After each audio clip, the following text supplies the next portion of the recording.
Bismillahirrahmanirrahim. Assalamualaikum warahmatullahi wabarakatuh. Nahmaduhu wa nasta'inuhu wa nastaghfiruh wa na'udzu billahi min syururi anfusina wa min sayyiati a'malina. May yahdihillahu fala mudilla lah wa may yudlil fala hadiya lah. ونشهد أن لا إله إلا الله ونشهد أن محمدا عبده ورسوله أما بعد. Alhamdulillah, tuan-tuan dan puan-puan sekalian, syukur kerana kasih sayang Allah Subhanahu Wa Taala masih memberi nikmat yang tidak berhenti-henti dalam hidup kita. Dia Allah yang Maha Kaya, 24 jam bagi nikmat siang dan malam, tak berhenti-henti. Allah sayang kita lebih daripada sesiapa pun yang pernah sayang kita, pernah kasih kita. Tak ada siapa pernah sayang kita melebihi Allah. Itu sahaja telah cukup membuat hati kita rasa bahagia, hati kita rasa tenang, hati kita rasa gembira, hati kita rasa sejuk. Walaupun kita tengah diuji dengan masalah yang berat, tapi hati kita akan rasa tenang, rasa bahagia bila kita ingat Allah sayang kita. Bila kita ingat Allah sayang kita. Macam seseorang bila pergi mana-mana, tiba-tiba kadang-kadang ada orang marah. Dia pergi mana-mana, kadang-kadang orang buat acuh tak acuh pada dia, orang buat lebih kurang pada majlis-majlis rasmi. Maka dia pun dalam hati, dia kata, kalau orang ni kenal saya, kalau orang ni kenal saya, yang saya anak pada si fulan, atau saya ni seseorang, orang ni takkan buat macam ni pada saya. Kadang-kadang kan, kalau orang-orang yang dirasa bersama dia, dia orang kepada seseorang. Kalau orang tahu saya orang seseorang, orang kaya, Perdana Menteri, Presiden, mana-mana orang, kita pergi majlis, orang ni kita akan kata, kalau orang ni kenal saya ni orang siapa, orang takkan buat saya begini. Tuan-puan sekalian, Allah Subhanahu Wa Taala, kalau kita sentiasa ingat Allah sayang kita, kalau kita sentiasa ingat Allah sayang kita, kita pergi mana-mana dalam dunia ni pun kita akan rasa bahagia, rasa tenang. Untuk tu, apa saja yang menimpa dalam hidup kita, kita sentiasa ingat, ya Allah sayang kita. Walaupun kita katalah pagi ni naik kereta jalan jam, kita ingat Allah sayang kita. Clear ke tuan-puan? Tak clear, saya mulakan balik semula. Kita sentiasa ingat yang Allah SWT sayang kita. Bila kita pergi mana-mana pun dalam dunia, kita ingat Allah sayang kita. Mana pun kita pergi, ingat Allah sayang. Walaupun tengah jalan jam, Allah sayang saya. Cukup, Allah sayang saya. Walaupun jalan jam, Allah sayang saya. Kita pergi pejabat, tiba-tiba kita pergi pejabat, ada perkara yang penting, atau kita difitnah, pun kita tenang, sebab Allah sayang saya. Dan kita pergi mana-mana dalam dunia, sentiasa ingat Allah sayang saya. Allah sayang saya. Mana pun kita pergi, kita ingat Allah sayang saya. Bila Allah sayang, walaupun ada masalah berat, walaupun mungkin satu dunia sedang hina kita, jatuhkan kita, walaupun berat, rasa macam tak boleh bergerak, tapi kita ingat, saya hidup bukan untuk penghormatan orang, saya hidup untuk Allah sayang saya. Dan orang hormat atau tidak, itu bukan urusan kita. Orang suka atau tak, bukan urusan kita. Urusan kita supaya Allah sayang saya. Supaya Allah sayang saya. Setiap langkah kita bergerak, kita pergi kerja, kita pergi pejabat, kita pergi mana pun, anak-anak pergi sekolah, daripada langkah pertama ingat Allah sayang saya. Itu saja telah membuat kita rasa cukup bahagia dalam hidup ni. Sebab hidup kita jadi letih, penat, lesu. Kita lalui hidup ni jadi letih, penat, lesu, sebab kita fikir apa orang kata pada saya. Bila kita fikir apa orang kata, kita jadi letih, jadi penat. Sebab orang yang kata kita pun, dia pun tak tahu lagi nasib hidup dia macam mana. Dia pun belum tenang sangat, belum bahagia. Macam mana dia nak beri bahagia pada saya, pada tuan-puan? Jadi apa saya dan tuan-puan nak, keinginan kita, kehendak kita, kerisauan kita, masalah kita, tak ada siapa boleh lapangkan melainkan Allah. Bila Allah nak lapangkan, benda yang paling sempit dalam dunia, paling masalah pun akan jadi lapang. Untuk tu kita tak pernah hidup untuk penghormatan orang atau pujian orang. Kita hidup untuk Allah sayang. Kita hidup untuk Allah sayang. Bila engkau fikir orang marah kita, fikir Allah marah ke Allah sayang? Kalau Allah marah, kita minta ampun pada Allah, kita istighfar. Dan Allah tu maha pengampun, maha penyayang. Tapi jangan fikir apa orang kata pada saya. Kita letih pakai apa, nak fikir orang kata. Kenderaan apa, nak fikir apa orang kata. Kita naik, kita berjalan mana-mana, fikir apa orang kata. Untuk tu orang pun tak boleh buat apa-apa, tak pernah bagi sesuap nasib pun pada kita mungkin. Orang yang tak pernah buat baik pada kita pun. Kadang-kadang ada orang yang tak pernah kita kenal pun. Ada orang hidup dia jadi hilang mood, hilang bahagia, hilang tenang. Cuma pada orang yang dia tak pernah kenal. Dia tak kenal pun, jalan-jalan tiba-tiba ada orang jeling dia, dia pun sakit hati. Pergi kedai, tiba-tiba orang lambat layan dia, layan orang lain pun dia sakit hati. Pergi petrol pump, tiba-tiba ada orang, dia pandang orang nanti senyum, orang tu tak senyum. Dia pandang orang senyum, orang tu pun tak senyum, pun dia rasa sedih. Jadi hidup kita untuk Allah sayang. Dia sayang saya, kita pergi mana pun kita rasa bahagia. Allah bersama kita. Kita tak perlu cari pujian orang, kejian orang. Pujian orang tak buat kita rasa mulia, bahagia. Dan kejian penghinaan orang tak buat kita rasa jatuh, jadi rendah. Sebab tu Nabi SAW dan para sahabah radhiyallahu anhum majma'in, saya fikir apa yang Allah nak daripada saya. Itu dipanggil orang yang berzikir. Orang yang berzikir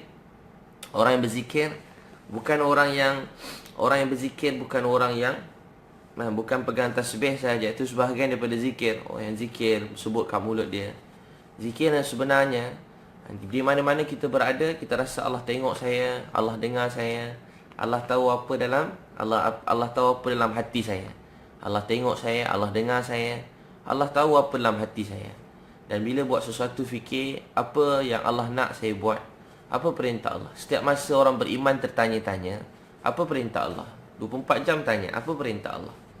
24 jam tanya, apa perintah Allah. Apa Allah nak daripada saya, apa Allah nak daripada saya. Di 24 jam kita fikir apa Allah nak daripada saya. Jadi ini orang beriman, orang berzikir. Orang yang berzikir ni orang yang hidup di sisi Allah. Orang yang tidak berzikir, orang yang mati di sisi Allah. Orang berzikir hidup hati dia. Hati dia tenang. Siapa tak zikir, pagi-pagi ni tak zikir, tak ingat Allah, tak dengar nama Allah, dia kata apa? Wa man a'rada an dzikri fa inna lahu ma'isyatan danka wa nahsyuruhu yaumal qiyamati a'ma. Barang siapa berpaling pada peringatan Allah, Allah sempitkan hati mereka. Hati mereka jadi sempit. Rumah besar tapi hati sempit. Kenderaan besar tapi hati sempit. Pejabat besar tapi hati sempit. Keluarga besar tapi hati sempit. Mana-mana kita pergi, hati kita sempit. Sebab apa hati kita sempit? Sebab kita berpaling daripada peringatan Allah SWT, kita berpaling pada perintah Allah. Untuk tu tuan-puan sekalian, kita nak Allah sayang saya. Zikir ni mengamalkan segala yang kita dengar, ilmu ni, pengetahuan tu dikata zikir. Orang yang berzikir ni hidup di sisi Allah, dan mereka sangat kuat. Orang paling kuat dalam dunia orang yang berzikir. Bukan sebab dia kuat, sebab Allah bersama dia. Orang yang paling berani dalam dunia orang berzikir, orang yang ingat Allah. Bukan kerana dia, bukan mungkin dia sebab dia tentera dia berani, mungkin sebab dia polis dia berani, tapi bila dia zikir baru dia berani. Sebab tu kata sahabat Hasan radhiyallahu anhu, kata Sayyidina Husain radhiyallahu anhu masa nak dibunuh cucu Nabi sallallahu alaihi wasallam, bila dia nak diugut untuk dibunuh, maka dia tersenyum dan dia kata, kamu nak takutkan saya dengan kematian, kamu nak takutkan saya dengan kematian. Sedangkan dengan kematian, kamu nak takutkan saya dengan kematian, sedangkan dengan kematian saya akan berjumpa dengan Tuhan saya. Dengan mati, saya akan berjumpa Allah. Jadi kenapa orang beriman nak takut mati? Jadi orang beriman, apa pun dia tak takut. Orang beriman, apa pun tak takut. Dalam bekerja dia tak takut nak buat sesuatu yang baru. Dalam kita berniaga tak takut nak berusahakan sesuatu yang baru. Tak takut rugi, tak takut bankrupt. Dalam berkeluarga, bernikah kerana perintah Allah, mereka tak takut fikir itu ini. Sebab orang beriman, mereka pelajar, tak takut pergi kelas periksa, sebab dia berani. Sebab Allah bersama dia. Jadi orang paling berani. Walaupun gelap, walaupun bahaya, walaupun rasa macam tak boleh jalan, mereka akan terus melangkah. Sebab Allah bersama dia. Ini orang beriman. Tu beza orang beriman dan orang yang berzikir ingat Allah dengan orang yang tak berzikir. Sebab bersama dia ialah Allah. Bersama dia ialah Allah. Allah bersama dia.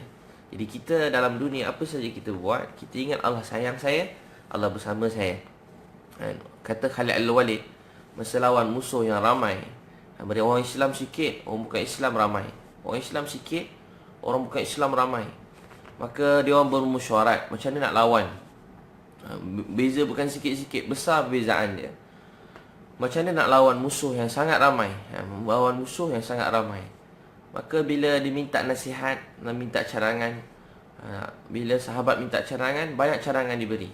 Maka Khalid Al-Walid radhiyallahu anhu dia telah angkat tangan. Khalid Al-Walid radhiyallahu anhu dia telah angkat tangan. Dia kata, saya seorang. Lepas tu sahabat nak aturkan strategi, berapa orang nak letak bahagian paling hadapan sekali untuk berhadapan dengan musuh. Islam tersebar dengan dakwah dan kasih sayang. Islam tersebar dengan dakwah dan kasih sayang. Tapi peperangan ni menjadi sebahagian perintah Allah ketika tu, adalah ujian untuk mempertahankan nyawa dan diri. Tak kita nak biar orang bunuh kita begitu saja. Dan ketika tu dalam perjuangan, ketika peperangan, apa jadi? Nabi sahabat ni diminta cadangan siapa duduk barisan paling depan. Maka ketika tu Khalid Al-Walid telah angkat tangan. Dia kata, saya seorang dah lawan mereka semua. Kata Khalid Al-Walid radhiyallahu anhu, saya seorang dah lawan mereka semua. Kata dia, okey baik Khalid. Kalau kita macam mana? Gila korang, kita lebih kurang berapa ribu, dia orang ratus ribu. Sekarang kau nak suruh kita lawan dia orang, cuma kau seorang barisan depan. Maka dia kata apa? Khalid Al-Walid kata, tak apa, saya seorang, saya lawan semua. Maka dia kata, okey, cadangan lain. Tengah mesyuarat. Biar saya seorang depan, kata Khalid Al-Walid. Tak apa, cadangan lain. Khalid Al-Walid bangun lagi dan kata, saya dah beri saya sekumpulan orang. Yang tak ramai, berapa puluh orang untuk lawan ratus ribu orang. Berapa puluh orang nak lawan ratus ribu orang, duduk barisan depan. Yang lain tunggu kat belakang. Maka dia kata, tak, bagi cadangan lain. Maka dia kata, bagilah saya dan lawan mereka. Maka dia tanya sebab apa? Dan dia telah diterima keputusan berapa puluh orang telah bersama dengan Khalid Al-Walid duduk barisan depan. Dan mereka tak mati. Allah selamat dan pelihara mereka. Maka apa dia kata? Kata Khalid Al-Walid, orang yang hidup, orang yang berzikir, orang yang hidup di sisi Allah, mereka semua ni tak berzikir, mereka orang mati. Kenapa kita perlu takut pada orang yang mati? Jadi orang berzikir, mereka hidup di sisi Allah. Orang yang berzikir, mereka hidup di sisi Allah. Orang yang tak berzikir, mereka mati di sisi Allah Subhanahu Wa Taala. Untuk tu kita kena berzikir. Dan zikir yang nombor satu, yang paling cara mendekat diri pada Allah Subhanahu Wa Taala ialah melalui pembacaan Al-Quran. Mengingati Allah ni, dia mengingati Allah, pertama baca Al-Quran. Jadi kita banyak baca Al-Quran, itu tanda kita berzikir dengan nasihat-nasihat kehebatan, dengar cerita-cerita orang dulu yang Allah ceritakan dalam Quran, cerita hari kiamat, akhirat. Dia akan membuat hati kita menjadi sangat luas. Dunia sempit ni akan jadi luas. Baru hati kita luas. Kita bukan bekerja untuk duit, harta sahaja. Dan kita berniat, memang kita nak duit, harta tu, tapi kita niat lagi luas. Kita nak buat dakwah, saya nak gunakan itu agama Allah. Sebab Allah perintah gunakan diri dan harta kamu. Dia kata dengan nak tak aku beritahu kamu satu perniagaan yang tak ada rugi. Dalam Quran kata perniagaan yang tak ada rugi. Apa perniagaan tu? Perniagaan tak akan pernah rugi. Allah beritahu, beriman pada Allah dan Rasul dan berjuang di jalan Allah dengan diri dan harta kamu. Jadi Allah perintah kita berjuang dengan diri kita sendiri dan harta kita. Itu perjuangan kelas nombor satu. Ada orang bagi diri tapi harta orang lain. Ada orang bagi harta tapi pada orang lain, biar orang lain pergi berjuang. Dua-dua tu Masya Allah hebat. Tapi yang sebenarnya Allah perintah diri dan harta kita. Jadi tuan-tuan dan puan sekalian, tu kita kena banyak mengingati Allah Subhanahu Wa Taala. Jadi banyak kita berjuang di jalan Allah dengan diri dan harta saya sendiri. Dengan diri dan harta saya. Untuk tu kita orang paling berani. Walaupun gelap, bahaya, ujian datang, kita akan terus melangkah. Saya ada Allah, saya ada segala-galanya. Cukup Allah untuk saya. Hanya Allah yang boleh beri saya bahagia. Hanya Allah yang boleh bagi saya rasa tenang. Hanya Allah yang boleh selesaikan masalah saya. Hanya Allah yang boleh buat segala sesuatu. Jadi selain daripada Allah, tak boleh buat apa-apa. Tak boleh beri bahaya, tak boleh beri sakit, tak boleh beri susah. Yang beri bahagia, senang, sakit, susah hanyalah Allah Subhanahu Wa Taala. Sebab tu Khalid Al-Walid telah menang dalam peperangan tu dengan izin dan bantuan Allah. Mereka duduk depan sebab Allah bersama dia. Jadi hidup ini, dalam hidup ni, soalnya kita, Allah bersama kita ataupun tak.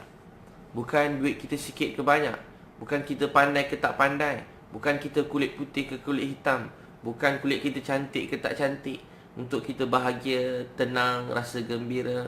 Bukan kita nampak hebat atau tak, bukan kenderaan kita canggih ke tak, bukan rumah kita hebat ke tak. Tak. Bukan diri kita, tak ada langsung, tak ada kaitan. Sikit pun tak ada kaitan. Tapi dia semua satu je soal dia. Allah bersama saya atau Allah tak bersama saya. Allah bersama saya ada segala-galanya. Saya ada Allah, saya jadi kuat, hebat. Tapi kalau saya tak ada Allah, walaupun nampak kuat, nampak hebat, ada itu ini pun tak boleh buat apa-apa. Jadi tuan-tuan sekalian, untuk itu kita kena bina keyakinan kepada Allah. Dengan banyak lidah kita, kena banyak memuji Allah SWT. Dialah Rabb yang maha kaya. Jadi tuan-tuan sekalian, untuk tu pagi-pagi ni kita mulakan lepas solat subuh, antara amalan yang kita kena jaga ialah memuji Allah Subhanahu Wa Taala. Puji Allah waktu pagi ni. Nabi SAW Sahih Muslim, pertama lepas subuh Nabi SAW balik solat subuh, Nabi SAW lihat Juwairiyah radhiyallahu anha daripada sembahyang tahajud. Ini keluarga yang bahagia. Nabi SAW lihat seorang isteri daripada waktu tahajud nangis di depan Allah, sujud dan berdiri, nangis, rukuk, berdiri, sujud, tangan kedua belah kat tanah, dekat bumi, dekat rumah kita ni, kepala, tangan kaki kita, kepala sama dengan kaki, dengan benar-benar merendah diri. Hakikatnya kita semua tak ada apa-apa. Kita menjadi mulia dalam dunia bila kita semakin banyak rendahkan diri kita di depan Allah. Orang yang banyak solat, dia rendah diri, tawadhu', hati dia rendah dengan badan dia sekali, seperti mana dahi dia kat tanah, seperti itu rasa hati dia. Ya Allah, hamba-Mu yang kotor, hina dina ni sedang sujud kepada Engkau yang maha tinggi. Masa kita berjalan, kita melompat, kita menjerit, kita berceramah, kita bekerja kuat, masa tu kita tak ada apa-apa lagi. Tapi saat kita tengah bersujud pada Allah, kita rasa kita tak ada apa-apa, kita hina, kita rendah, kita tak mampu. Ya Allah, saya memang tak ada apa. Ya Allah, saya memang tak ada apa. Saya bukan sesiapa. Saya tak miliki apa-apa. Saya dulu tak bercakap, Engkau ajar bercakap. Tu pun kau boleh ambil semula. Kau bagi dulu tak boleh tengok, tak mengenal color, warna, perkataan, tak mengenal apa dunia ni. Kau ajar ilmu melalui mata ni. Saya lihat tu, lihat ni. Ini kau punya, kau bagi pinjam pada saya. Jadi masa kita sujud pada Allah, kita rasa diri kita hina, rendah diri pada Allah, waktu tu kita ditinggikan, dimuliakan. Dan itulah kemuliaan yang sebenar-benar. Hebat mana pun satu orang, mungkin dia raja yang gagah, hebat, berkuasa dalam dunia. Mungkin dia satu orang yang paling kaya, paling hebat dalam dunia. Mungkin dia orang yang semua sanjung dan kita teringin nak jadi macam dia. Tapi kurangnya dia sujud pada Allah, dia telah menjadi sangat hina di pandangan Allah. Dan hakikatnya dia sebenar-benarnya hina. Mulia dan hina mudah saja. Formula dia mudah saja. Hina dan mulia ni, siapa yang benar-benar mulia? Orang yang dahi dia banyak sujud pada Allah, ni orang mulia. Dia sujud kepada pencipta yang maha kaya, yang maha hebat, maha mulia.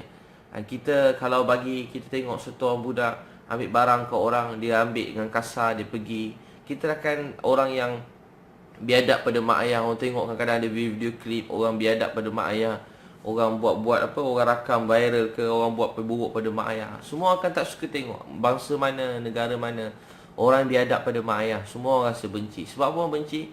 Sebab orang tahu dia telah derhaka, tak bersyukur pada mak ayah dia. Tuan-puan sekalian, adakah derhaka yang lebih besar dalam dunia ni lebih daripada tidak sujud kepada Allah yang bagi rezeki? Adakah derhaka yang lebih besar dalam hidup ni daripada tidak menjadi hamba Allah yang baik? Dan adakah derhaka yang lebih besar dalam hidup ni lebih daripada kita tak sujud pada Allah? Macam mana orang macam ni dia nak urus sebuah keluarga? Macam orang macam ni nak tarik keberkatan dalam mengurus sebuah keluarga? Macam mana keberkatan nak datang dalam menguruskan sebuah masyarakat atau menguruskan sebuah negara kalau dia tak sujud pada Allah? Dia Allah yang jadikan. Kita bangun pagi, kita melangkah, kita tak pernah fikir bumi yang kita pijak dia akan runtuh. Bawa kereta risau jadi bayang nanti kalau jatuh tenggelam bumi belah depan ni, tak tahu, tak fikir macam tu. Tak ada orang jalan saya fikir yang hati-hati yang jaga, tiba-tiba tak letak orang pesan kat isteri. Paling-paling dia pesan jaga yang ada lubang, jaga lubang kalau berjalan. Bawa kereta jaga ada jalan licin. Kalau jalan licin pelan, jangan bawa laju-laju. Yang kita pesan kan. Tapi tak ada orang pesan jaga yang jalan tiba-tiba jaga di tanah runtuh. Tak. Orang tak pesan tiba-tiba jalan, kita jalan tiba runtuh. Yakinnya kita pada bumi yang Allah jadikan. Orang selalu pesan paling kurang yang hati-hati bang, hati-hati bang. Jalan banyak rusak kawasan tu. Jalan apa? Jalan banyak rusak. Tapi orang tak kata jangan hati-hati yang jalan-jalan tiba-tiba Allah takdir bumi roboh ke bawah.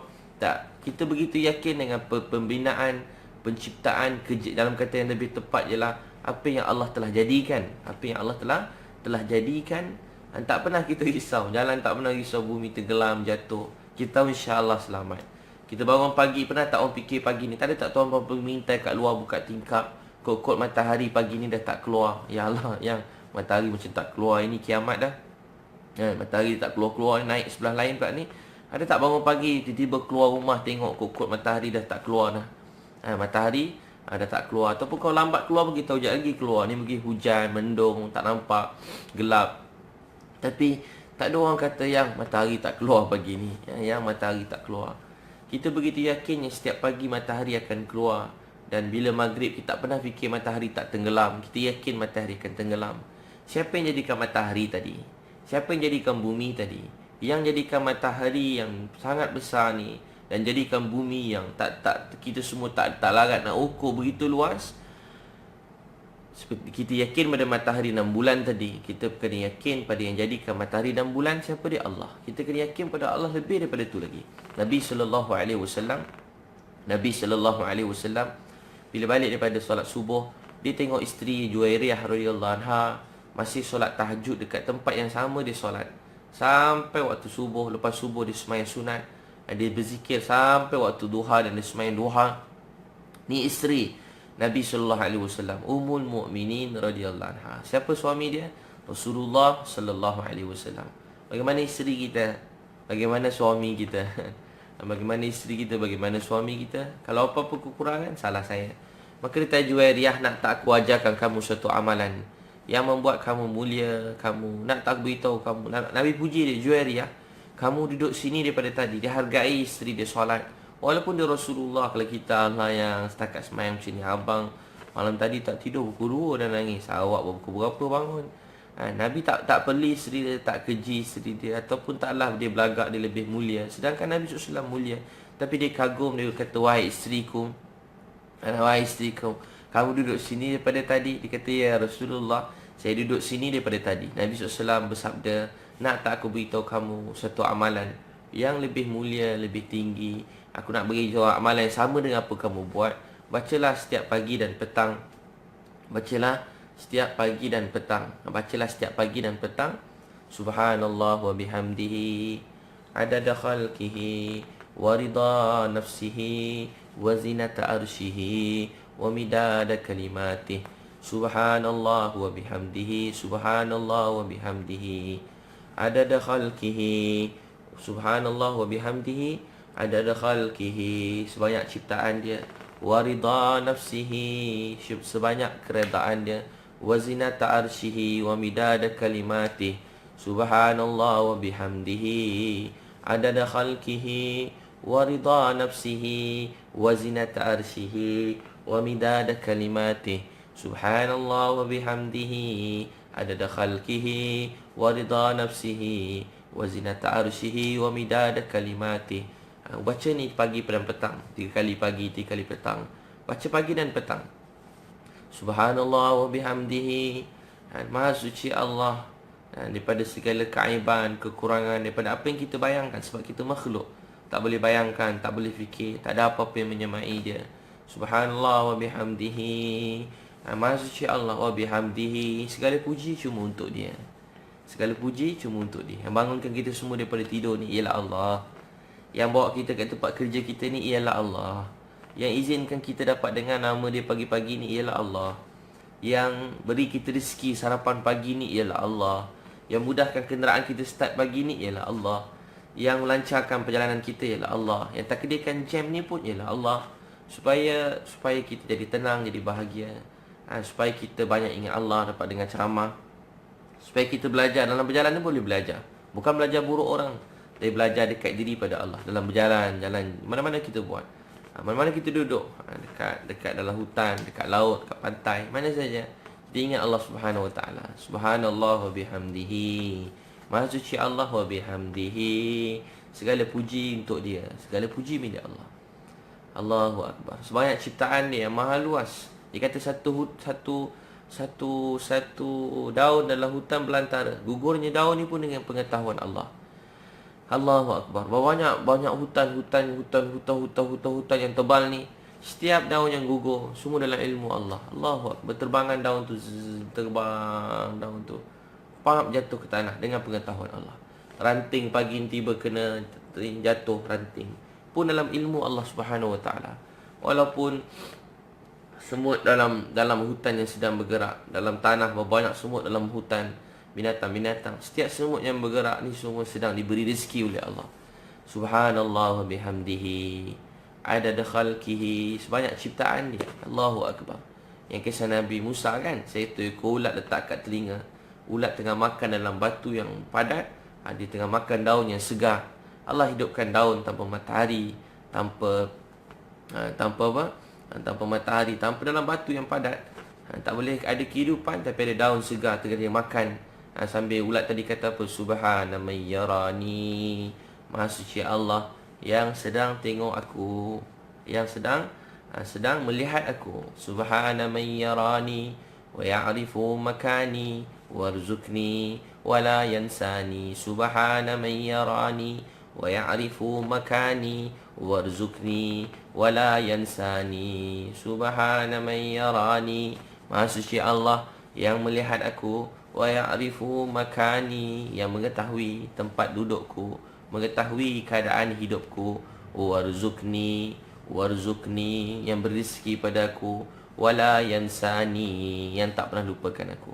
Subhana man yarani wa ya'rifu makani warzuqni wala yansani. Maha suci Allah yang melihat aku, wa ya'rifu makani, yang mengetahui tempat tinggalku, mengetahui keadaan hatiku, keadaan hidupku, kesedihanku, kesusahanku, warzuqni, yang beri rezeki padaku, wala yansani, yang tak pernah lupakan aku, wala yansani, yang tak pernah lupakan aku. When you remember me, I remember you. When you forget me, I still remember you. When you remember me, I remember you. When you forget me, I still remember you. Bila kita ingat Allah, Allah ingat kita. Bila kita lupa pada Allah, Allah tetap ingat pada kita. Bila kita ingat Allah, Allah ingat kita. Kita lupa pada Allah, Allah tetap ingat kita. Jadi tuan-tuan sekalian, setiap pagi petang baca Subhanallah wa bihamdihi. Wahid Muslim, Subhanallah wa bihamdihi adada khalqihi wa ridha nafsihi wa zinata arshihi wa midada kalimatih. Subhanallah wa bihamdihi adada khalqihi wa ridha nafsihi wa zinata arshihi wa midada kalimatih. Yang tadi tu Ustaz saya South Afrika, di setiap ceramah selalu bergurau-gurau, pernah cerita kat tuan-puan. Tapi sampai satu perkataan mesti dia nangis. Dia nangis teresak-esak, dia nangis. Dia sebut ayat tadi.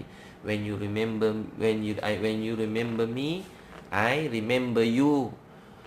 When you forget me, I still remember you. When you remember me, I remember you. Kita ingat pada Allah. When you remember me, I remember you. When you forget me, I still remember you. Kita lupa Allah, Allah tetap ingat pada kita. Dia pun nangis. Jadi tuan-tuan dan puan-puan sekalian, untuk tu perkara yang kedua yang kita nak usahakan ialah pertama, kita sentiasa ingat Allah Subhanahu Taala. Jadi pagi dan petang jangan lupa baca doa ni. Pagi dan petang jangan tinggal doa ni. Doa apa? Ni satu orang riwayat Tirmizi, dia ada hutang banyak. Saya sudah nak kongsi supaya sampai semua amalkan. Saya sendiri pertama yang dapat kekuatan amalkan. Satu orang tanya hamba dia nak dibebaskan, dia nak bayar duit sejumlah wang supaya dia dibebaskan. Riwayat Tirmizi.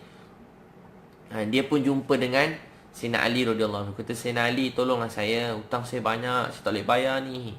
Saya nak bebas, hidup saya sempit. Bayangkan jadi hamba, nak jadi orang yang bebas. Tolonglah saya, cita-cita hamba waktu tu nak bebas. Bukan nak makan, nak bebas, hidup bebas. Nak rasa diri tu kita punya sendiri, bukan milik orang lain. Maka dia minta tolong Sayyidina Ali radhiyallahu anhu. Sayyidina Ali radhiyallahu anhu kata, nak tak aku kongsikan pada kamu? Tak patutkah aku kongsikan pada kamu? Tak patutkah aku share dengan kamu? Tak patutkah aku kongsi dengan kamu, share dengan kamu? Tak patutkah aku beritahu kamu? Satu doa yang Nabi SAW ajar, kalau kau membaca setiap pagi dan petang, kalau kau membaca, setiap kau membaca doa ni, kata Sayyidina Ali, kau membaca doa ni, Allah akan selesaikan hutang kamu. Allah akan selesaikan hutang kamu walaupun hutang kamu sebesar gunung Sir di Yaman. Walaupun hutang tu banyak, kata duit bertimbun macam gunung, pun Allah akan selesaikan. Dia pun tanya, beritahulah pada saya. Sayyidina Ali radhiyallahu anhu pun ajar doa setiap pagi, selalu baca doa. Ada selama ajar selepas solat fardu, jangan tinggal doa ni. Allahumma akfini bihalalika an haramik wa aghnini bifadlika amman siwak. Allahumma akfini bihalalika an haramik wa aghnini bifadlika amman siwak. Ataupun Allahumma akfini bihalalika an haramik wa aghnini bifadlika amman siwak. Allahumma akfini bihalalika an haramik wa aghnini bifadlika amman siwak. Allahumma akfini, atau Allahumma akfini, ya Allah, cukupkan rezeki aku. Allahumma akfini bihalalika, kurniakan aku rezeki daripada sumber yang halal. Wa aghfini, Allahumma akfini bihalalika, rezeki yang halal. Wa Allahumma akfini bihalalika an haramik, dan jauhi aku daripada rezeki yang haram. Ya Allah, beri rezeki yang halal, kurniakan, anugerahkan, beri aku rezeki yang halal supaya aku tak ambil rezeki yang haram. Wa aghnini, ya Allah, kayakan aku. Ya Allah, wa aghnini, ya Allah, kayakan aku. Wa aghnini, wa aghnini, ya Allah, kayakan aku. Wa aghnini bifadlika amman siwak. Wa aghnini bifadlika amman siwak. Wa aghnini bifadlika amman siwak. Ya Allah, kayakan aku dengan kurniaanmu, dan kayakan aku dengan rezeki engkau.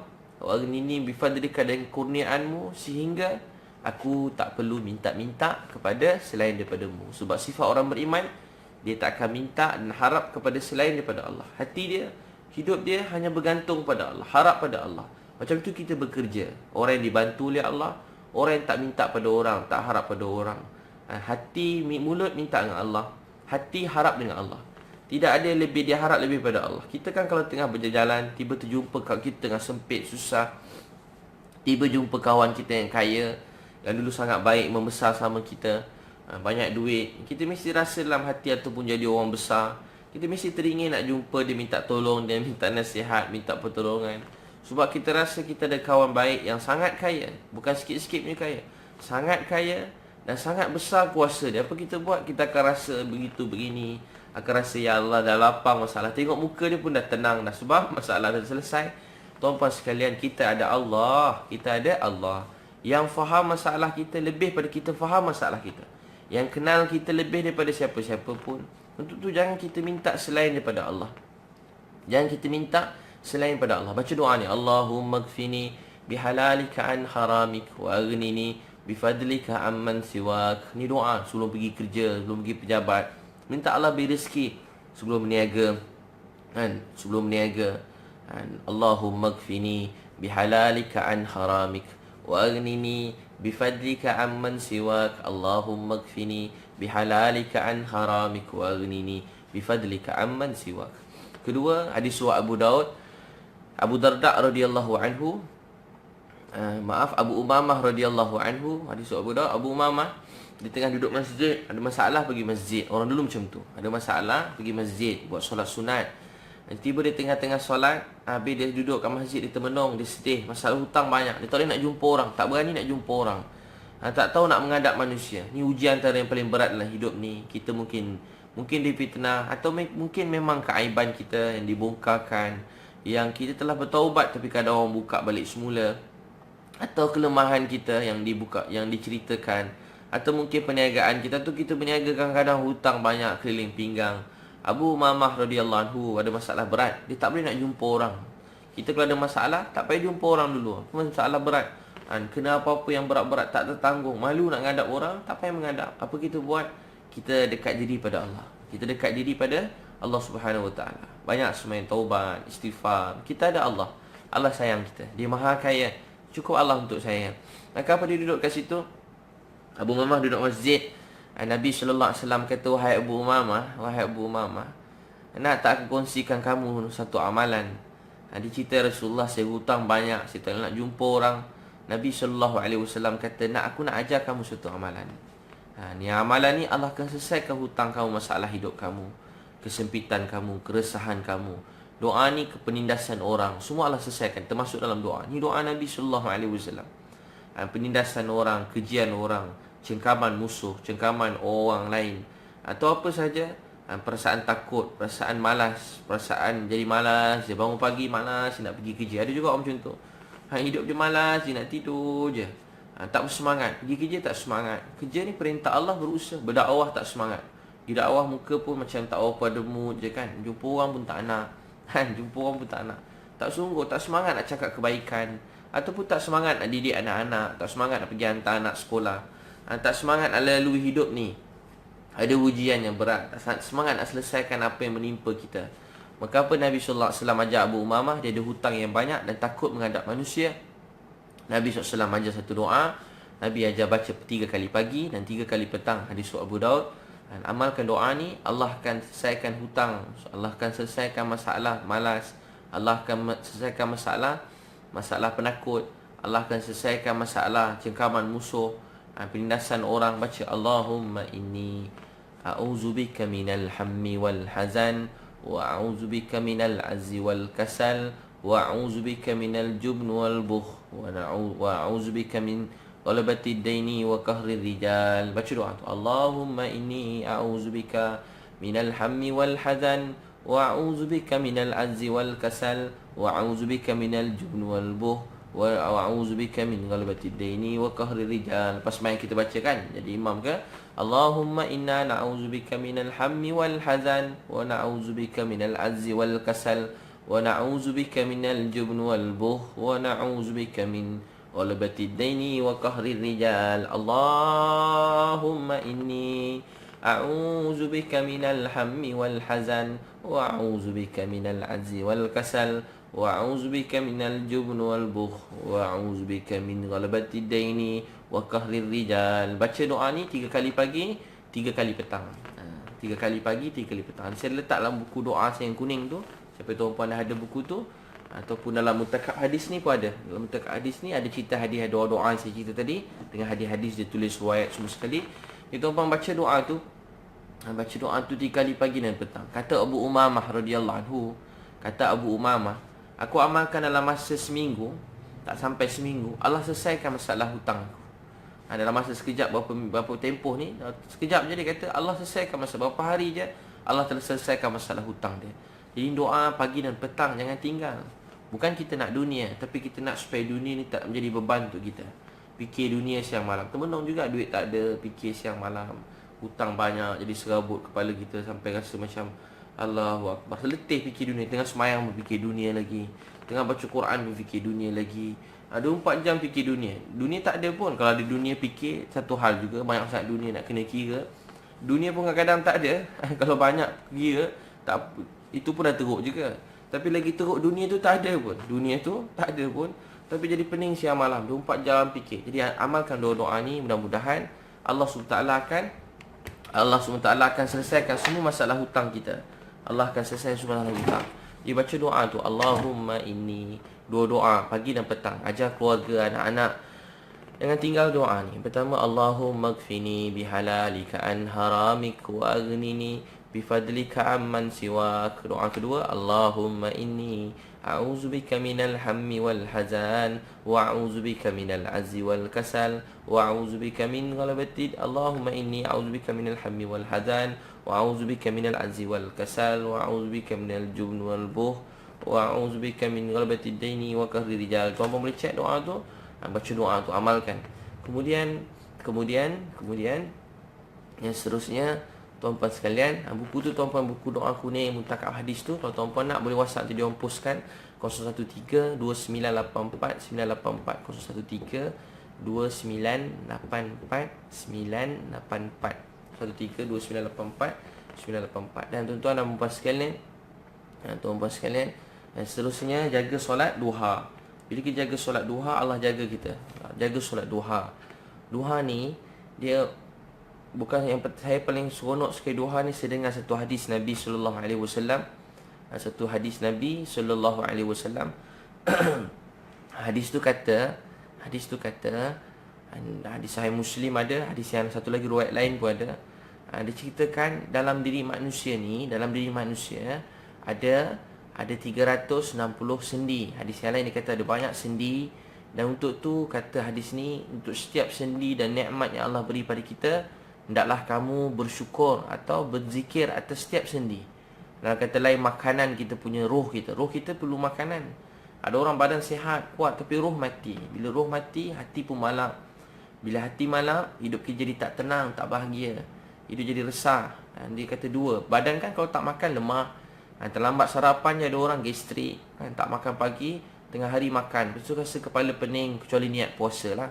Itu pun dia kena ada sahur. Jadi pening kan, sebab tak makan. Bayangkan kalau roh tak makan, tak bangun subuh, tak amalkan zikir, tak buat apa-apa tanda bersyukur, jadi benda yang patut datang tak datang, yang ada pun jadi hilang. Yang datang tak datang, yang ada pun hilang. Nabi SAW kata, untuk tu berterima kasih atas setiap nikmat yang Allah beri pada kamu. Berterima kasih pada Allah. Berterima kasih pada Allah. Dia yang beri semua. Kita kan terlupa kan. Sampai tempat kerja lupa nak beritahu siapa yang sampaikan kat tempat kerja ni, Allah. Tak cakap pun terima kasih Allah sampaikan tempat kerja.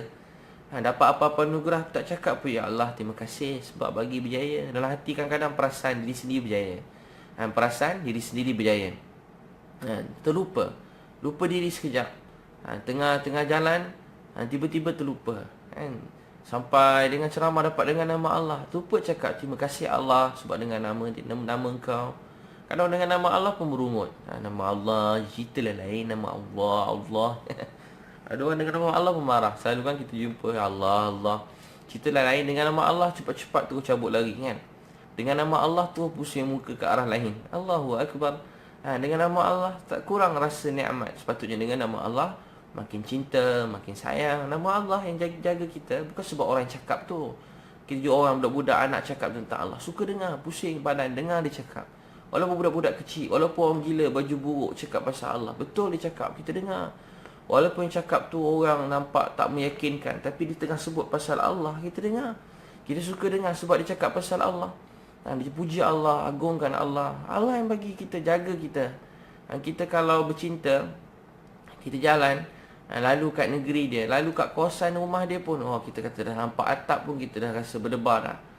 Lalu tengok atap pun dah berdebar. Tak usah tengok atap, tengok jalan tu kat mana tuan-puan kan, nampak tol pun dah bahagia dah. Nampak ni pun dah bahagia dah. Macam Kais Amiri dengan apa, dengan Laila Majnun kan, rasa bahagia. Jadi sama juga apa tadi saya nak cerita. Untuk tu tuan-puan sekalian, baca doa-doa tadi, sembahyang duha. Jadi kata anda bersyukur atas segala nikmat yang Allah beri pada kita ni. Nikmat yang Allah beri, tangan, sendi, semua sekali. Dia kata senyum pun sedekah. Senyum sedekah. Alihkan sesuatu daripada jalan pun sedekah. Saya katalah saya tengah sedekah kat tuan-puan ni. Saya tengah sedekah. Boleh macam tu pula kan? Boleh juga. Saya tengah sedekah. Cuba tuan-puan sedekah balik. Tapi saya tak nampak lah tuan-puan tengah bersedekah kan? Saya tengah sedekah ni, nampak gigi. Jadi tuan-puan sekalian, kita boleh bersedekah. Pagi-pagi boleh bersedekah. Jumpa orang beri salam, Assalamualaikum. Jumpa orang beri salam, sebut Assalamualaikum. Jumpa mana orang, Assalamualaikum. Mana orang tak jawab tak apa. Kita bukan tak jawab tak apa. Tak, kita bukan beri salam untuk orang tu. Kita beri salam supaya Allah sayang. Masuk rumah beri salam. Ada orang tak ada orang beri salam. Nabi kata supaya terus 3 orang dijamin rezeki. 3 orang dijamin rezeki. Pertama, orang yang masuk rumah beri salam. Nabi kata takkan putus rezeki. Orang yang masuk rumah beri salam. Orang yang masuk rumah beri salam, takkan putus rezeki. Takkan putus rezeki. Jadi kita beri salam bukan untuk orang. Kita beri salam supaya Allah tengok. Memang saja nak tunjuk ke Allah. Macam orang tengah buat kerja, bos datang, tadi type pelan. Sambil type banyak tengok handphone. Sambil type berbual kawan sebelah. Bos datang terus. Lain macam muka macam tengah semayang tu, khusyuk. tak pun laju kan, kerja pun buat sibuk. Sebab ada orang tengok. Sebab bos tengok. Kalau tak buat kerja, lagi bos mengamuk je lagi. Tuan-tuan sekalian, sama juga. Kita buat baik, buat untuk bos tak dapat apa-apa. Sebab bos tak boleh bagi apa, yang bagi semua Allah. Jadi kalau buat untuk Allah, kita bahagia. Rajin kerja sebab Allah tengok. Bos ada ke tak, bos tak ada, saya buat untuk Allah sayang saya. Saya nak resi saya berkat halal. Saya tak nak ada RM1 pun duit haram. Kita buat baik. Dekat apa-apa dalam mesyuarat, orang semua mengumpat, kita sabar mulut kita. Kawan-kawan semua tengah meeting tu, semua dah mulut macam-macam dah. Semua tengah mengumpat. Mengumpat ni bukan dengan suara je, dengan muka pun boleh mengumpat. Dapat dosa mengumpat buat muka kita. Orang masuk je kita buat muka kan. Ataupun kira dosa mengumpat. Ataupun ada masuk, kita tunjuk kawan. Kita buat gitu kan. Tu tunjuk kawan kan. Tunjuk kat orang. Suruh kata tunjuk kan. Tu semua dosa mengumpat dah. Buat gitu kan. Buat muka apa-apalah. Atau orang masuk dah, nak kita dah masuk dah orang kita tak suka. Dan semua tu dapat dosa mengumpat. Allahu Akbar. Senang kan nak habiskan pahala. Nak buat baik penat. Sepanjang malam kena tahajud, kena nangis. Nak habiskan pahala ni senang je. Nak habiskan pahala ni senang je. Mengumpat orang, terus habis pahala. Allahu Akbar. Mengumpat.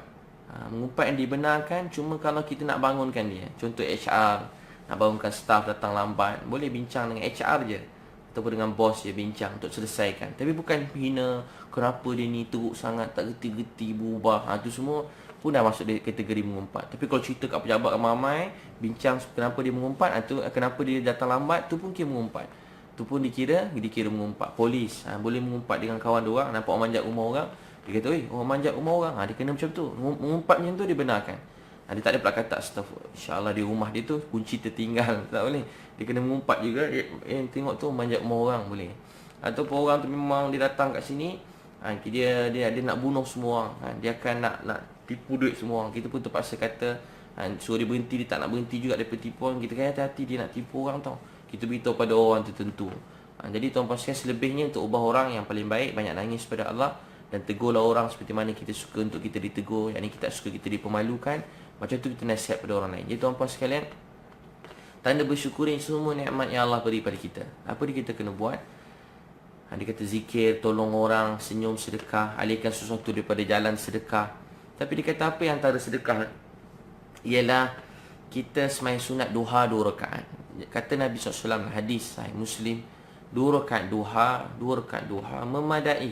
2 rakaat duha memadai tanda berterima kasih atau bersyukur atas semua sendi yang Allah beri pada kita. Hadis kata atas 360 sendi dalam badan kita ni, semua sekali anggota badan ni, semua nikmat ni Allah beri. Allah beri tanda bersyukur. Kita sembahyang sunat duha 2 rakaat. Kita sembahyang sunat duha 2 rakaat. Jadi kita kena buat duha paling pemalas, paling teruk tapi sebenarnya paling mulia.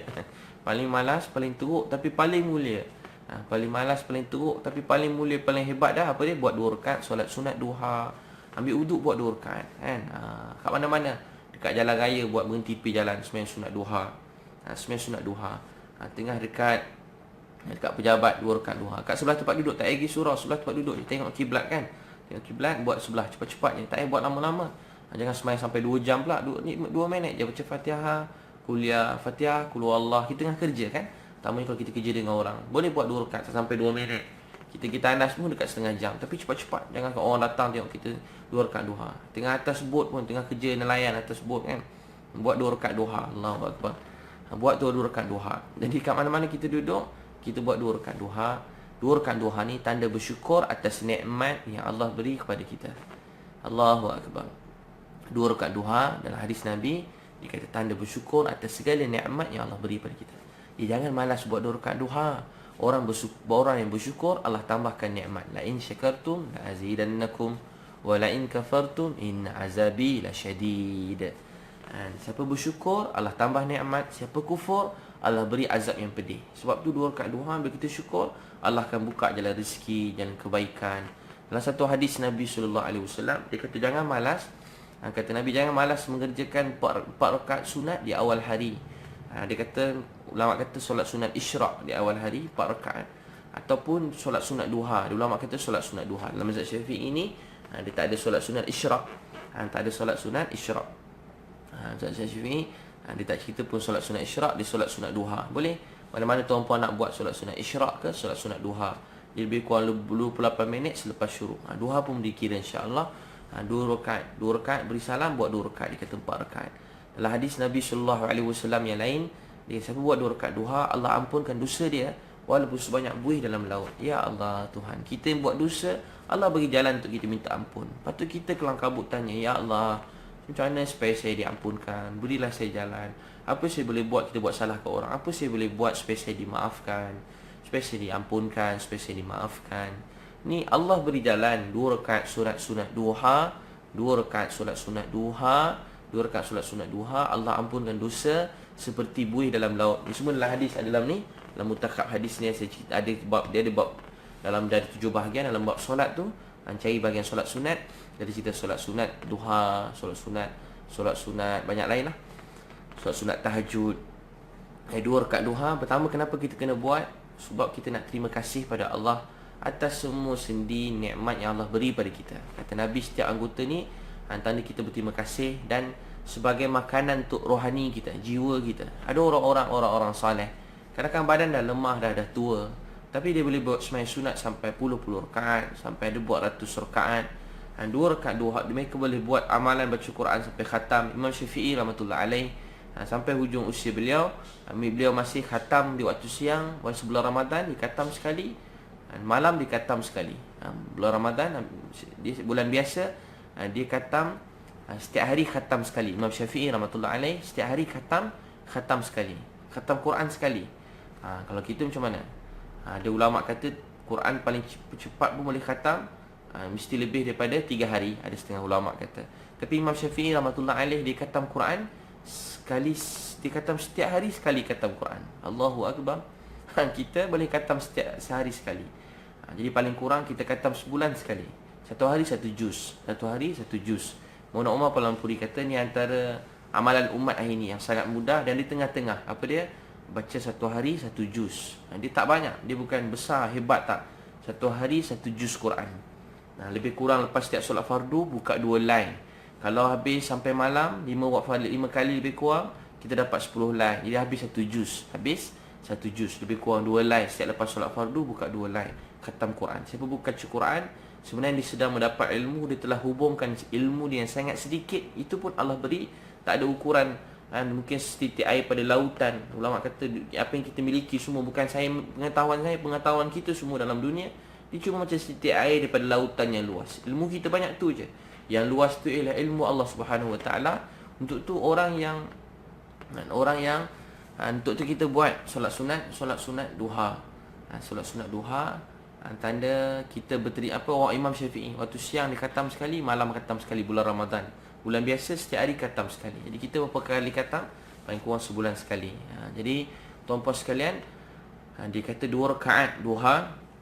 2 rakaat duha pertama kita buat untuk Allah sayang, sebagai makanan roh kita. Baru roh kita jadi kuat, baru roh kita menjadi kebaikan, baru roh kita jadi rahmat untuk orang lain, jadi kebaikan untuk orang lain. Yang kedua, kita buat solat sunat duha untuk Allah sayang, untuk terima kasih pada Allah, untuk bersyukur pada Allah, untuk cakap terima kasih ya Allah, Nabi kau bagi jalan mudah, untuk terima kasih pada Allah, buat 2 rakaat duha. Yang kedua, kelebihan duha 2 rakaat tadi, siapa buat solat sunat duha 2 rakaat, Allah ampunkan dosa dia, walaupun dosa dia macam buih dalam laut. Allah ampunkan dosa dia walaupun macam dosa dia sebanyak buih dalam laut. Yang ketiga apa dia? Ketiga, solat sunat duha, dia kata siapa buat 2 rakaat ni, dia beritahu kelebihan duha. Yang ketiga, hadis semua dalam mutlaqah hadis tu. Kemudian yang ketiga, siapa buat 2 rakaat duha, Allah SWT akan keluarkan nama dia daripada orang yang lalai. Kita terselamat daripada dilihat dalam dunia seperti Qarun, seperti Haman, seperti Abu Lahab, seperti Abu Jahal. Orang-orang yang memang Allah cerita dalam Quran, mereka ni semua orang yang jauh pada Allah, yang diberi macam-macam nikmat tapi lupa Allah SWT. Jadi kita nak supaya kita tak termasuk di kalangan orang lalai. Kita takut kalau kita di kalangan orang lalai, kalau kita berdoa tidak dipandang. Kalau kita mulakan sesuatu, bila kita berdoa, Allah kata, malaikat kata, suara ni kami jarang dengar. Bila kita terdesak, kita minta dengan Allah, malaikat akan kata, suara ni kami jarang dengar. Sebab orang lalai, suara ni kami jarang dengar. Tapi orang yang jaga solat sunat duha ni, bila mereka berdoa, malaikat akan kata ni suara yang kami selalu dengar. Setiap pagi dia bersyukur atas 360 sendi yang Allah beri pada dia. Ni suara kami biasa dengar, ni suara kami biasa dengar, suara ni kami biasa dengar. Jangan tinggal solat-solat duha. Pertama dia kata, hadis yang ketiga tadi, hadis yang sama, Allah jauhkan daripada, Allah keluarkan nama dia daripada orang yang lalai. Keluarkan nama dia daripada orang yang lalai. Kemudian siapa buat 4 rakaat duha, Allah masukkan dia di kalangan orang-orang yang beribadah, ahli ibadah. Allah masukkan nama di kalangan ahli ibadah. Di kalangan abid, di kalangan ahli ibadah. Orang dulu abid sampai zaman Nabi Musa dulu kalau berzikir, sampai berzikir tu sampai akar pokok lilik. Orang dulu berzikir macam tu. Sebab tu bila Nabi Musa beritahu satu umur beratus tahun, meninggal anak dia, beratus berapa umur dia, 100 tahun. Umur 100 tahun dia beritahu 500 tahun. Umur dia tua dah, beritahu kat Nabi Musa. Nabi Musa dia nangis. Kenapa nangis si makcik? Anak makcik meninggal umur baru berapa ratus tahun. Umur katalah saya tak ingatlah berapa. Katalah umur, dia kata umur anak makcik baru 300 tahun dah meninggal. Baru 300 tahun dah meninggal. Allahu Akbar. Nabi Musa kata sian anak makcik 300 tahun dah meninggal. Kita kalau 300 tahun tu dah tua bangka dah kan. Dah tak ada dah 300 tahun. Mana ada umur 300 tahun. Tapi dia kata, Nabi Musa kata ada satu umat nanti umur dia lebih kurang 60-70 tahun je. Kata makcik tu, kalau makcik hidup zaman tu, makcik semayang je kerja, makcik semayang je kerja. Nabi Musa kata, tapi umat tu paling mulia. Di zaman tu lah akan ada bangunan yang tinggi, yang hebat-hebat. Allahu Akbar. Jadi tuan-tuan sekalian, apa dia? Buat 4 rakaat, terkeluar daripada nama orang yang lalai. Siapa buat 6 rakaat duha, 6 rakaat, 2 rakaat beri salam, 2 rakaat beri salam, 2 rakaat beri salam. Boleh baca rakaat pertama Fatihah wa duha, boleh baca qul huwallah atau ayat kursi wa duha atau qul huwallah. Mana-mana surah boleh baca. Atau hafal juz Quran baca, masya-Allah, tahniah syabas. Jadi dikata apa? Apa tadi? Siapa buat 4 rakaat, Allah keluarkan daripada orang, masuk dari kalangan ahli ibadah. Siapa buat 6 rakaat duha, siapa buat 6 rakaat duha. Ni saya tengah cerita hadis yang ketiga. Siapa buat 6 rakaat duha, Allah akan selesaikan masalah dia di dunia dan akhirat. Siapa buat 6 rakaat duha, Allah akan selesaikan seluruh masalah di dunia dan akhirat. Hadis tu juga dikata Allah SWT, Ayan Mi panggil. Siapa buat 6 rakaat duha, siapa buat 6 rakaat duha, Allah akan selesaikan masalah di dunia dan akhirat. Siapa buat 6 rakaat duha, Allah akan tunaikan hajat di dunia dan akhirat. Selesai masalah, dan Allah tunai semua hajat tuan-puan dunia akhirat. Sebab tu banyak orang-orang yang ada masalah-masalah yang berat. Bila saya selalu beritahu, antara saya kongsikan amalan, setiap hari buat 6 rakaat duha, 8 rakaat duha. Saya kata 6, 8 rakaat duha.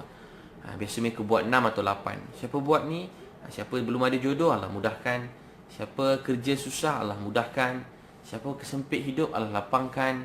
Siapa ada masalah-masalah yang buat 8 rakaat ni tenang. Kawan saya hilang motor, waktu duha ni dibuat sampai 12 rakaat. Lepas dia buat 12, jumpa balik motor. Sahabat saya naik teksi, hilang duit banyak ni, nak pergi jauh ni. Buat dakwah sampai luar negara, Colombia dakwah. Tiba duit semua tinggal dalam beg. Bayangkan duit orang pun ada katnya, dalam tu banyak. Teksi buat hilang. Bawa tinggal teksi pun tak ingat teksi mana. Semayang dulu. Sebelum pergi, orang semua sibuk kontak-kontak, dia semayang duha. Buat laju jugalah, tak lama sangat. Buat sampai 8 rakaat. 8 rakaat je, teksi datang balik, hantar kat masjid. Teksi hantar kat masjid, duit penuh dalam beg. Siapa uruskan? Allah yang uruskan. Buat 6 rakaat duha, 8 rakaat.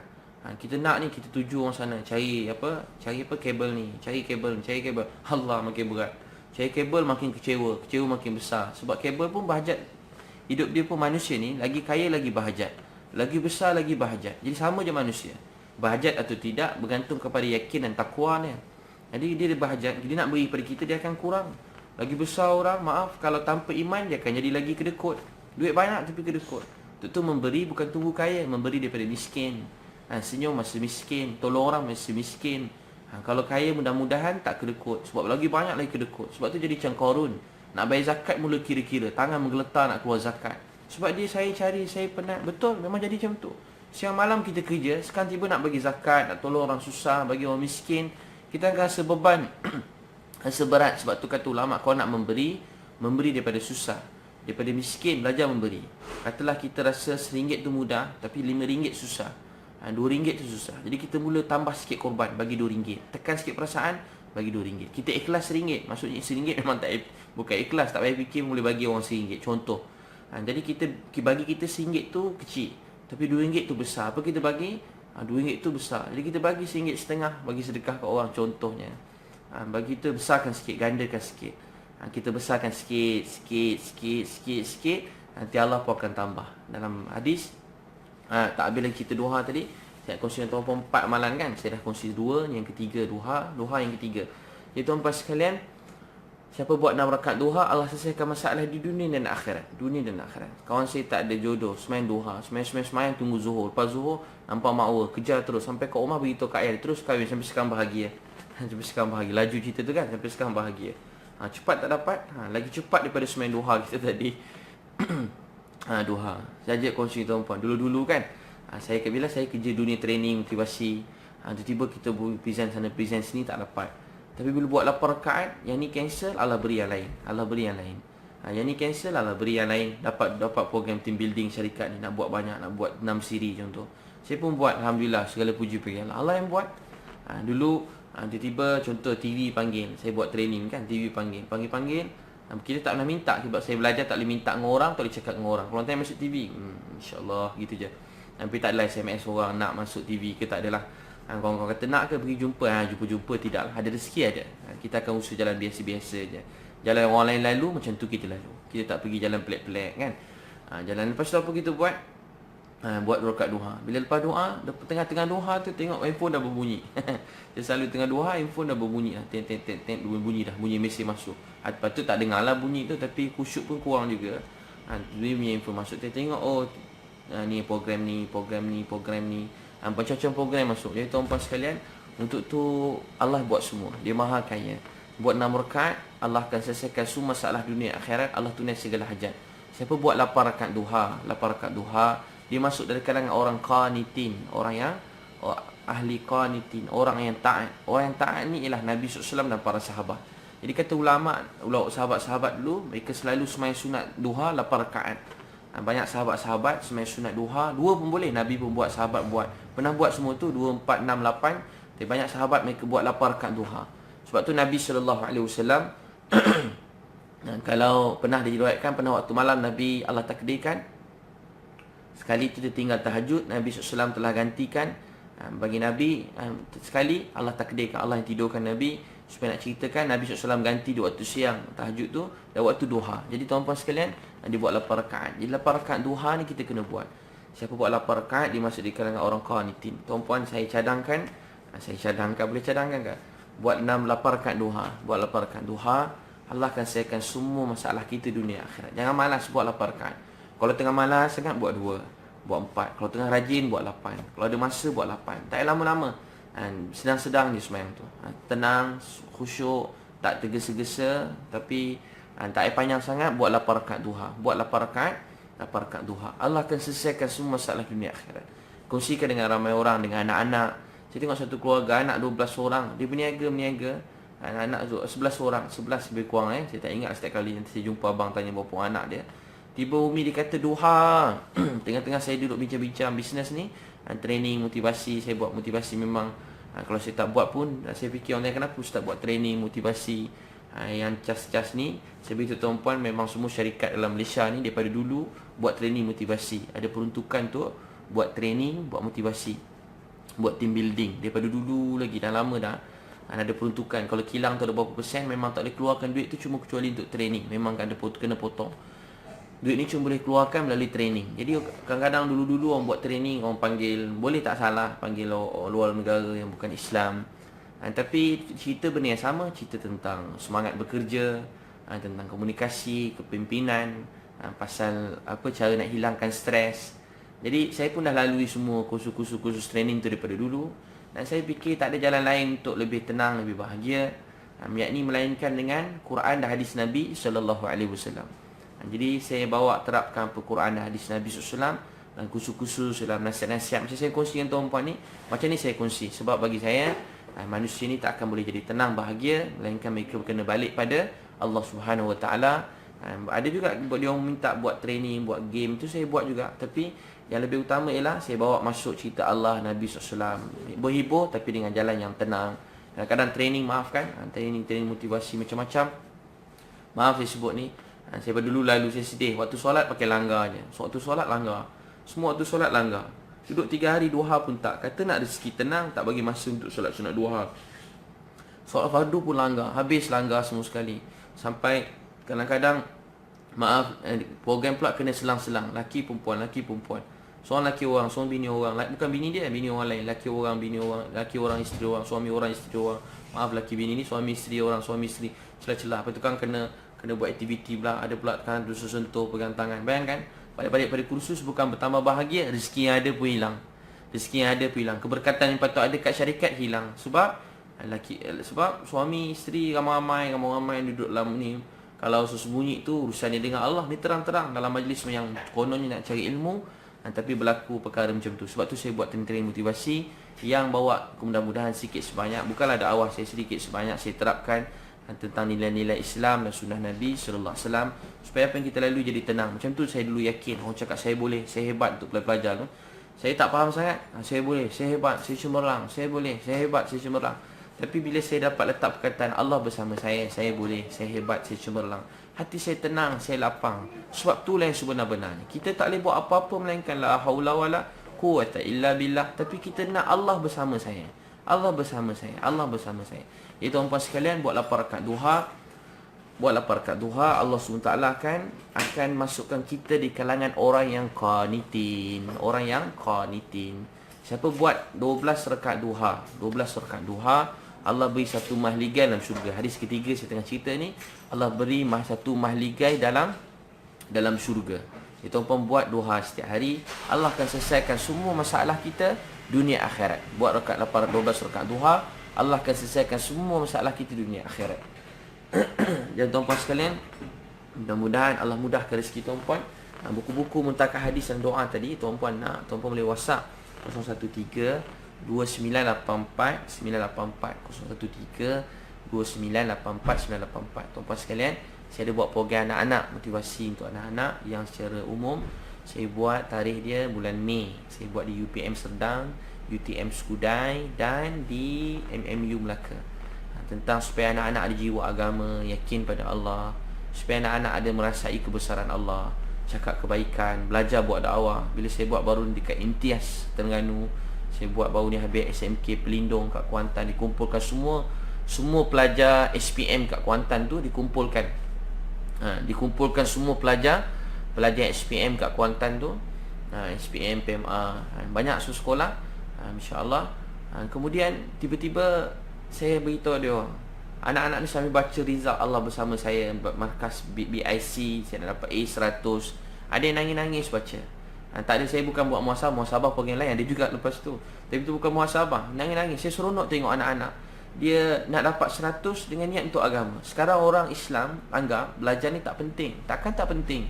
Belajar duduk pada 1 sampai 6, 1 sampai 5, tak penting, tak payah belajar. Tak. Belajar ni perintah Allah, bukan sebab result, tapi buat dengan terbaik tu perintah Allah.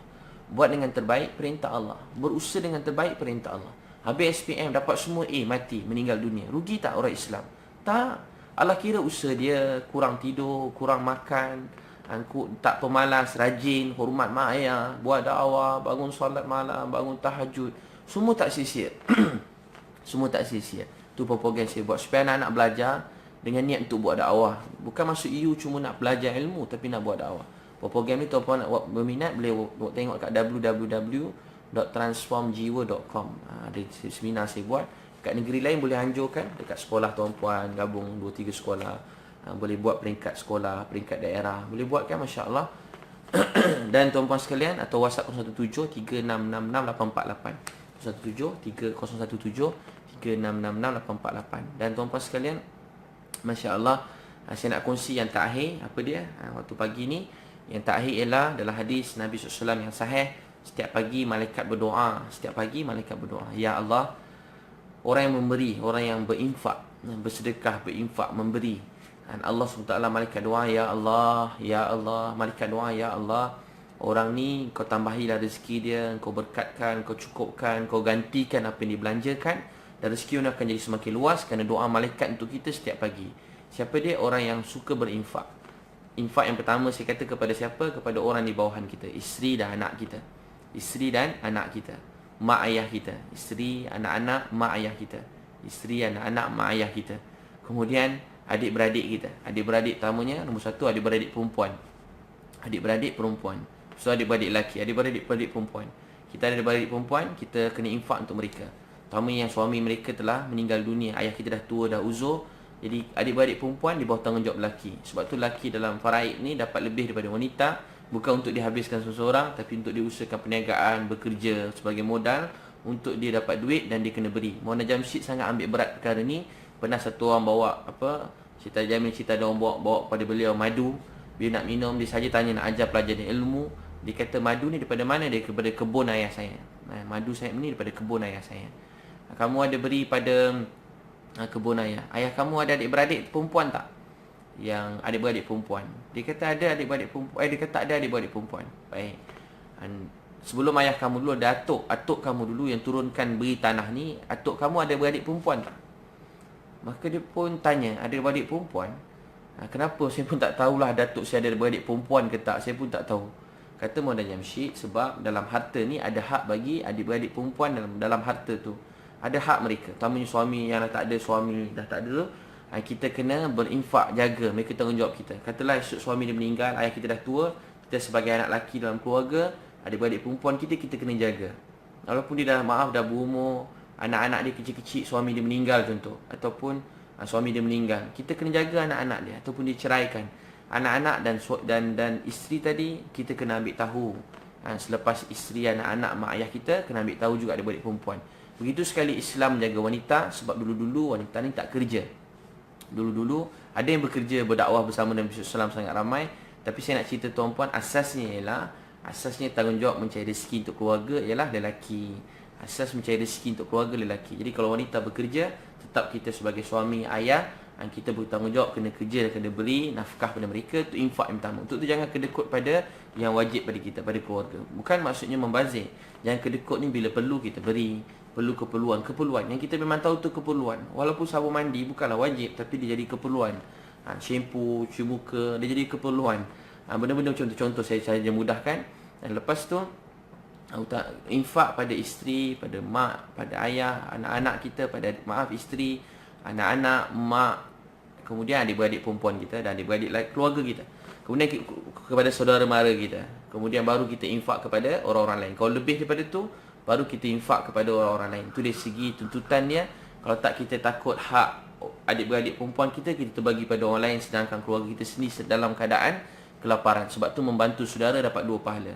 Satu merapat hubungan silaturahim, satu dapat pahala infak. Jadi malaikat doa, ya Allah tambahilah, cukupkan, gantikan rezeki orang yang berinfak di jalan Allah. Itu semua termasuk di jalan Allah. Orang yang berinfak di jalan Allah Subhanahu Wa Taala, orang yang berinfak di jalan Allah, tambahkan, cukupkan. Malaikat doa setiap pagi. Hadis yang sahih, setiap pagi riwayat Bukhari, setiap pagi malaikat doa. Kemudian malaikat ni doa juga, ya Allah sempitkan, susahkan, orang kata hancurkan, habiskan harta orang-orang yang kedekut. Orang yang kedekut ni hidup dia makin sempit, makin susah, makin payah. Untuk tuan-tuan sekalian, kita jangan kedekut. Terutama pada keluarga, pada anak-anak, pada isteri. Ada orang kedekut. Dia beli kereta besar, dia beli motor besar. Maaf saya sebut ni, beli motor besar, beli kereta besar, beli tu ganti sport rim kereta. Sport rim ni bukan keperluan. Kereta besar keperluan. Mungkin tuan-tuan nak jalan jauh, enjin bagus, yang terbaik, boleh pergi jauh. Tu tak jadi isu. Tapi yang bukan keperluan, contoh kereta elok, sport rim tu elok, kecuali sport rim tu boleh buat makin laju ke, makin jalan lancar ke. Tapi kalau setakat dia nak bagi nampak cantik, ganti sport rim je. Ataupun kereta dah jelas, dah sedap, dah bunyi dengan ceramah, dah clear dah.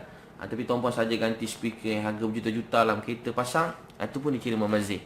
Itu bukan keperluan. Itu semua Allah akan tanya.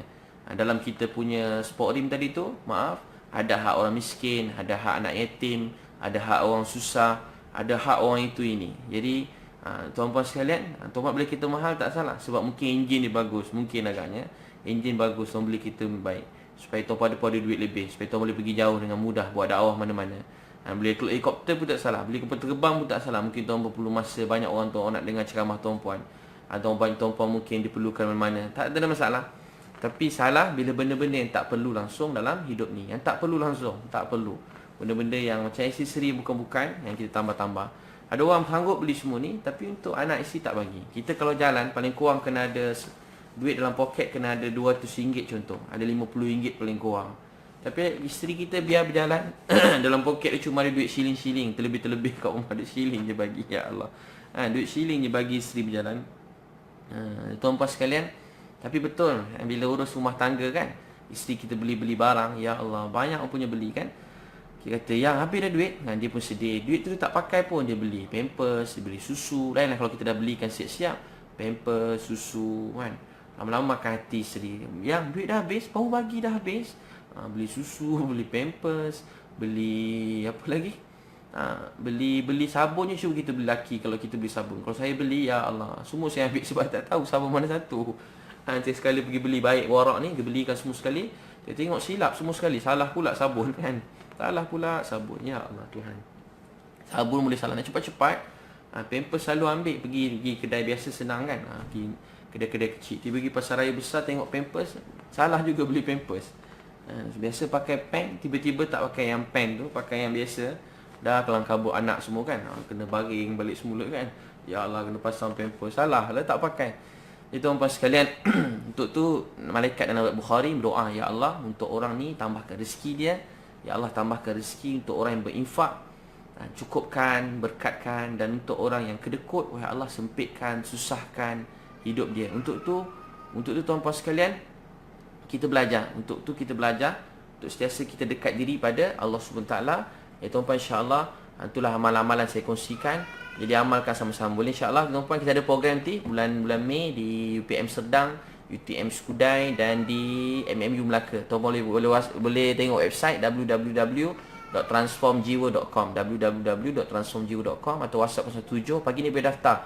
017-3666-848. Program 1 hari 8 pagi 5 petang. Dan untuk buku-buku tadi tuan-tuan boleh WhatsApp 013-2984-984. Saya juga tengah buat program jelajah-jelajah sekolah. Tuan-tuan jemput sama-sama, nak jemput boleh WhatsApp 017-3666-848 insya-Allah. Saya ini tugas jaga anak ini. Mudah-mudahan sambil-sambil dengan ceramah tuan-puan, anak saya dah bangun tu, mudah-mudahan yang baby setahun lebih. Mudah-mudahan Allah terima.